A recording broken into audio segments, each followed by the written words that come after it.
So there's something called austerity. How many of you are used to that word? Yeah. I've heard of it, austerity. Yeah, austerity. Austerity, how do you define austerity? Well, monks, they practice austerity, to develop discipline and willpower and all that stuff, Yeah. You got it there, Voluntary voluntary suffering for a higher good. Voluntary inconvenience for a higher good. Just like here we have students among us. They're undergoing studies. Sometimes it's painful task like that. But for a higher good, you want getting education. We all do austerities in our life, working or different austerities. So we all take some inconvenience for a higher good. So the same principle is there in spiritual life. There is some inconvenience we take some discipline, but it's in the spiritual life, it's a different motive. It's to purify our consciousness, purify our heart, develop our knowledge of God, like this. So we apply ourselves. Apply means we undertake a discipline. So the discipline means you are a disciple. A disciple follows a discipline. So we are part of a spiritual tradition called the Gaudiya Vaishnavism tradition, which is a line of disciplic succession from master to disciple. The disciplic succession, the science is passed on. So a science has three components: has a theory, has a practice, has applying the theory, and has a demonstration, the result. In Sanskrit we call this sambandha, abhideya, and prayojana. These are Sanskrit terms. It means any science must compose of these three elements. A theory. Sambandha actually means relationships. Understanding where we are on the map. What is our relationship with everything? So that's the theory. The relationship between this, the relationship between that. Understanding things as they are. Sambandha. And then there is abhideya, means the practice, the application. So this is a theory. I apply myself. And then there's prayojana, the goal, the result. So in Krishna consciousness, it's an ancient spiritual tradition from India. And our sambandha, we understanding who we are. The first understanding is understanding that we are not this body. We're not this body, we are spirit soul. The body is temporary. It's full of misery and full of ignorance.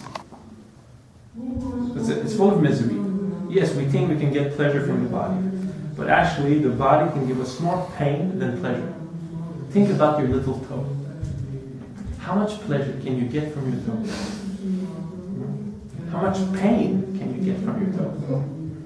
If I cut it or something falls on it. So the body by constitution is a vehicle of pain.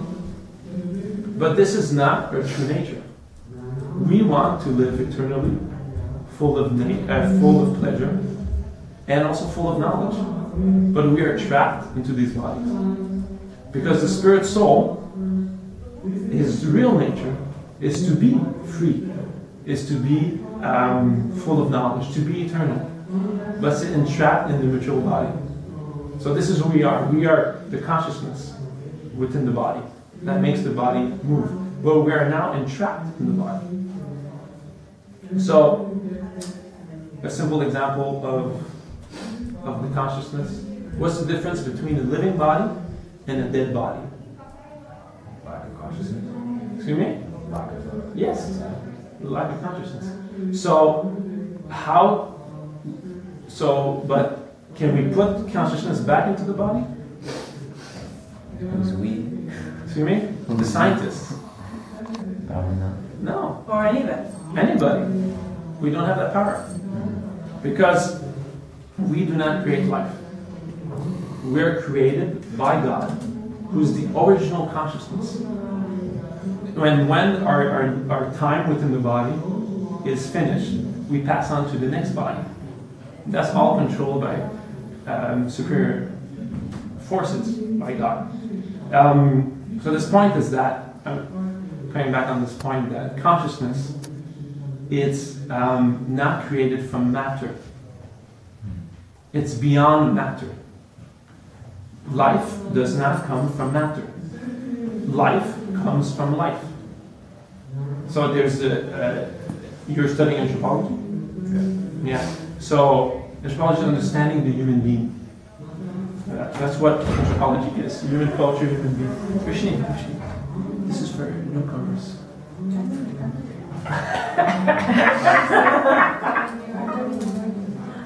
No. Sorry. So anthropology is understanding the nature of the human. But we must first understand who's the human. So a big theory in there in anthropology and in archaeology is the Darwin theory. It was actually just a recent theory put by imperfect man. And there's many flaws in that theory. It's spread all throughout the media, throughout pop culture. So it's like, it's suddenly there that this is the history of humanity. But if we look at the theory, it's very flawed because it's not scientific. There's a theory that life comes from matter. That's the premise. This whole theory of evolution is based upon this one premise, that life comes from matter. They even says, Darwin says, this is a question that we will answer later on. This is the premise for this rest of this theory. This answer, we will come with it later on. We will figure this one out. But we all know that life comes from matter. That's the first premise. But then, show me in your laboratory. Create life. If that is your theory, then show me. Come up with life. If life comes from matter, what is the chemical combination that will create consciousness? They have not proven that. They always give us a post-dated check. It's like, in the future. But have you seen yourself life coming from an inanimate object? Where does life come from? You have a father, a parent. Your parents have parents. Exactly. So everything living you've seen, it comes from another living person. So the original living person is God. He's the original consciousness. Right? So life comes from life. Life comes from the supreme life, God. So we originate from God. And the true life means eternal life, full of knowledge and full of bliss. But because we have degraded our consciousness, wanted to enjoy matter, we are now in the material world, stuck in the body. So the human, or the spirit, actually originates in the spiritual nature. Okay. And therefore, a human being has the prerequisite has the ability to realize this. And it's a vehicle to get out of the entrapment of matter. And therefore a human being should undertake austerity for the purpose of spiritual realization. So that's a nutshell of our philosophy. There's a lot there in Krishna consciousness. Our practices is we chant Hare Krishna. We say austerity, but actually it's very blissful our practice. We chant, we dance. But we all do this for the purpose of purifying our consciousness to its original state of God consciousness, of Krishna consciousness, and to realize Krishna and to return to Krishna, to the abode of Krishna in the spiritual world. We chant Hare Krishna. So we associate with Krishna in this way, we purify our heart in this way. Because we are entrapped in matter, because we are attached to matter. Yeah? Sorry, I just have a question. Yes.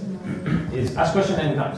Oh, okay. So is Is Krishna the name of God? Yes. Or is it Vishnu or? Yeah, well, technically, what? No. I'm just teasing. No inside joke here. Yeah, no, sorry. I'm just saying you're ahead here. Just explain that to her. Yeah. Sorry. Because she already asked that question. Sorry. Yeah. Teasing. Christian, like, in one sense, God doesn't have a name, in one sense. Right. You know? But we have different names to describe different things.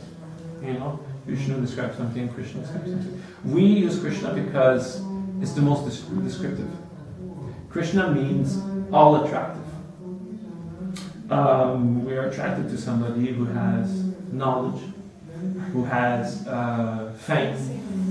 That's why I'm saying it's Yeah, explain exactly. It's textbook. This is textbook. It's logic also. Yeah. It has knowledge, has wealth, has beauty. But God possesses all these qualities unlimitedly. It's the most beautiful, most wealthy, most famous, most knowledgeable. Yes, and therefore we have the name. Oh, finish it. Therefore we have the name Krishna, which means all attractive God. But yeah, all-encompassing name. Vishnu means all-pervasive, the one who resides in everything. Yes, your name, please. Elizabeth. Elizabeth. Yes. I know this may sound like a stupid question. It's okay. It's better to be stupid for 30 seconds. Yeah. But is this God we're talking about the same God as, say, Christians worship or Catholics worship? Yeah. By definition, God is the supreme person. Supreme, right? Okay. Yeah. So the Krishna is kind of like the Jesus figure for the Christians, someone you can No. identify No. God with. Okay. no, Krishna is the original form of God. Oh, okay. Okay. Yeah, in our scriptures, it's described like that. God is one. At the same time, He's unlimitedly many. Right. Okay. But He's still one. Like we are all part and parcel of God. So in one sense, we are God. We're not separate from God, but God is separate at the same time. This is inconceivable. One thing is that God cannot be conceived. If we can conceive God, then He's not God. Right. So God is inconceivably one and different from everything. But He is one original person. And it's described in the ancient scriptures of India. That Krishna is the original form